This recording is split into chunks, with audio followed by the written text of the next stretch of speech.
तो दोस्तों, दिशा सल्यान का जब मर्डर होता है, उनकी मृत्यु होती है, उसी के कुछ दिनों पश्चात सुशांत सिंह राजपूत का भी मर्डर हो जाता है। ये पूरा जब केस बना, इसमें दिशा सल्यान का केस भी मुंबई पुलिस जांच कर रही थी और सुशांत के केस की भी जांच मुंबई पुलिस कर रही थी, और दोनों केस को ही सुसाइड का रूप दिया मुंबई पुलिस ने। इसके बाद लोगों ने इसके ऊपर बात करना शुरू की और कहा कि जिस तरीके के ये डिजिटल एविडेंस आए हैं नजर, उससे ये बिल्कुल नहीं लगता कि ये सुसाइड है। अब ये बात धीरे धीरे इतनी ज्यादा हो गई कि आज ये विशालकाय एक मुहिम का रूप ले चुकी है कि justice for Sushant Singh Rajput, justice for Disha Salian.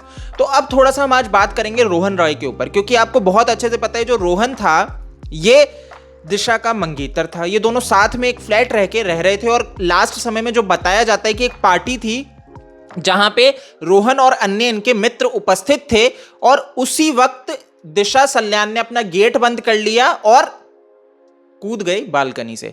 तो यह बताया गया इनके द्वारा, लेकिन रोहन कहीं पे नजर नहीं आए उसके बाद, और यह भी सुनने में आया कि ये फरार हो चुके हैं, भाग चुके हैं। लेकिन मुंबई पुलिस इनके समर्थन में आती है और बोलती है कि रोहन कहीं पे भागा नहीं है, कहीं पे फरार नहीं है, यह बात एकदम बेबुनियाद है, और वो उसको गलत प्रूव करते हैं। वो कहते हैं कि रोहन हमारे संपर्क में है, वो हमें स्टेटमेंट देने आया और रोहन से हमने सारी जानकारी सब ले लिया है, उसने सब कुछ बता दिया है जो इस केस से रिलेटेड है। आपको ये पता होगा मुंबई पुलिस ने दिशा के केस को बंद कर दिया है, तो उनके हिसाब से ये सुसाइड केस है और इसमें फर्दर कोई इन्वेस्टिगेशन नहीं होनी चाहिए। तो रोहन से उन्होंने सारे सवाल जवाब कर लिए। उन्होंने ये भी कहा रोहन हमारे पुलिस थाने में आया, सब कुछ बताया, और रोहन का हमें कहीं पे भी दिशा के सुसाइड में इन्वॉल्वमेंट नहीं नजर आता है। आपको ये पूरा समझ में आ गया मुंबई पुलिस का स्टैंड। तो अब इस हिसाब से तो ये समझ में आता है, क्योंकि दिशा के केस में सीबीआई जांच नहीं है, दिशा के केस में कोई फर्दर प्रोब नहीं है किसी भी एजेंसी के द्वारा, मुंबई पुलिस ने इसको क्लोज कर दिया है। परिवार दिशा के जो हैं उनको कहीं पे कोई शिकायत नहीं है, उन्हें लगता है उनकी बेटी ने सुसाइड ही किया है, उनकी बेटी के साथ कोई अत्याचार नहीं हुआ। तो दिशा का परिवार भी कहीं पे कुछ नहीं व्यक्त कर रहा, सिर्फ भारत की जनता कर रही है। तो चलिए, भारत की जनता कौन सी एजेंसी है? तो इस हिसाब से देखा जाए तो दिशा का केस शट हो चुका है। लेकिन पॉइंट फिर ये आता है, जब ये शट हो चुका है, रोहन कहीं पे भी मुंबई पुलिस के लिए रेडार पे नहीं है, तो ये गायब क्यों है?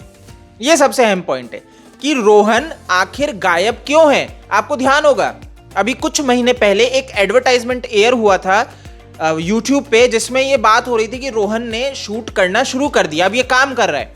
लेकिन बाद में ये पता लगता है कि वो एड पुराना है जो डाला गया है, तो यानी कि रीसेंट एड नहीं था, रोहन ने कोई काम नहीं किया है।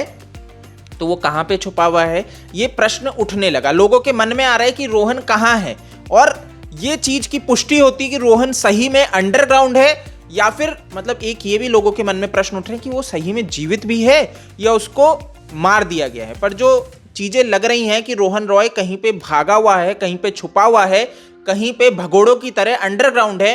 अब ये तभी हो सकता है जहां पे दिशा सल्यान के केस में साजिश हो, और साजिश नजर आ रही है।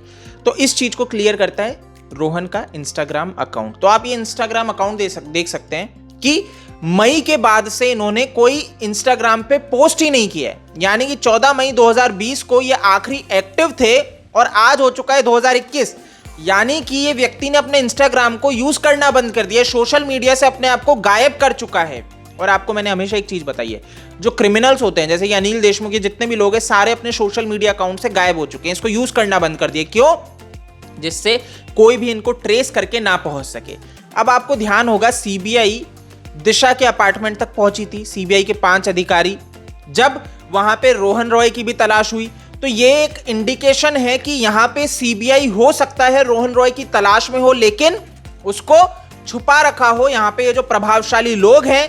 अब ये चीज मैटर करती है कि रोहन इंस्टाग्राम पे एक्टिव क्यों नहीं है, अगर वो क्लीन है, उसके ऊपर कुछ है ही नहीं, तो उसे डरने की आवश्यकता क्यों आ गई, क्यों वो छुप के बैठा है, या फिर वो जीवित ही नहीं है। तो अब आप समझ जाओ दोस्तों कि रोहन को छुपाने के पीछे साजिश है।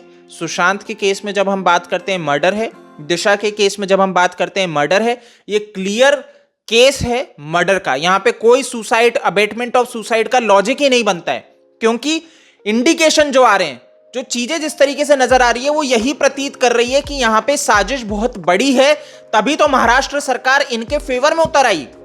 आपको ध्यान होगा महाराष्ट्र की सरकार किस तरीके से रिया चक्रवर्ती के पीछे खड़ी रही ढाल बन के। ये जितने भी कोर्ट केसेस हो रहे थे, आपको ध्यान होगा रिया वर्सेस सुशांत की सिस्टर जो एफआईआर हुई थी, ये महाराष्ट्र सरकार फाइट कर रही थी। महाराष्ट्र सरकार के वकील सतीश मानशिंदे रिया को पूरा प्रोटेक्शन दे रहे हैं, केस लड़ रहे हैं। इतना महंगा वकील रिया कैसे हायर कर लेगी?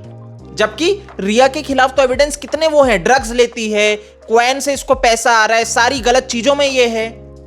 तो ये गंदा खेल है। रोहन कहीं पे भी ठीक नहीं नजर आता है। ये व्यक्ति गायब है, डर के है, इसको धमका रखा है या फिर मर चुका है। जो भी है, ये क्राइम में भी इन्वॉल्व हो सकता है, ये भी मैं आपको बता दूं, इसीलिए भागा फिर रहा है। बट मुंबई पुलिस ने इसको बिल्कुल क्लीन दे दिया और मुंबई पुलिस ने ये कहा था कि भाई ये व्यक्ति हमारे संपर्क में, हमारे पुलिस स्टेशन में आया और इसने सवाल जवाब किए। तो ये जो खबर है कि ये फरार है, भागा हुआ है, गलत है। तो अब मुंबई पुलिस ये बता दे कि तो फिर ये एक्टिव क्यों नहीं है, इसने सोशल मीडिया से अपने आप को गायब क्यों कर लिया, जहां पे ये पहले पोस्ट करता था। और ये सारा मामला उसके बाद ही क्यों हुआ जब दिशा की मृत्यु हुई, सुशांत की मृत्यु हुई? ये गंभीर प्रश्न है। चलिए देखते हैं मुंबई पुलिस इस पे जवाब देगी, उद्धव सरकार इसके ऊपर जवाब देगी, दिशा की फैमिली इसमें कुछ सोचेगी कि उसकी बेटी को न्याय की जरूरत है और वो निडरता से इस पे बात करें। इस वीडियो में इतना ही। आप मेरे को फेसबुक, ट्विटर, इंस्टा पे फॉलो कर सकते हैं। जय हिंद।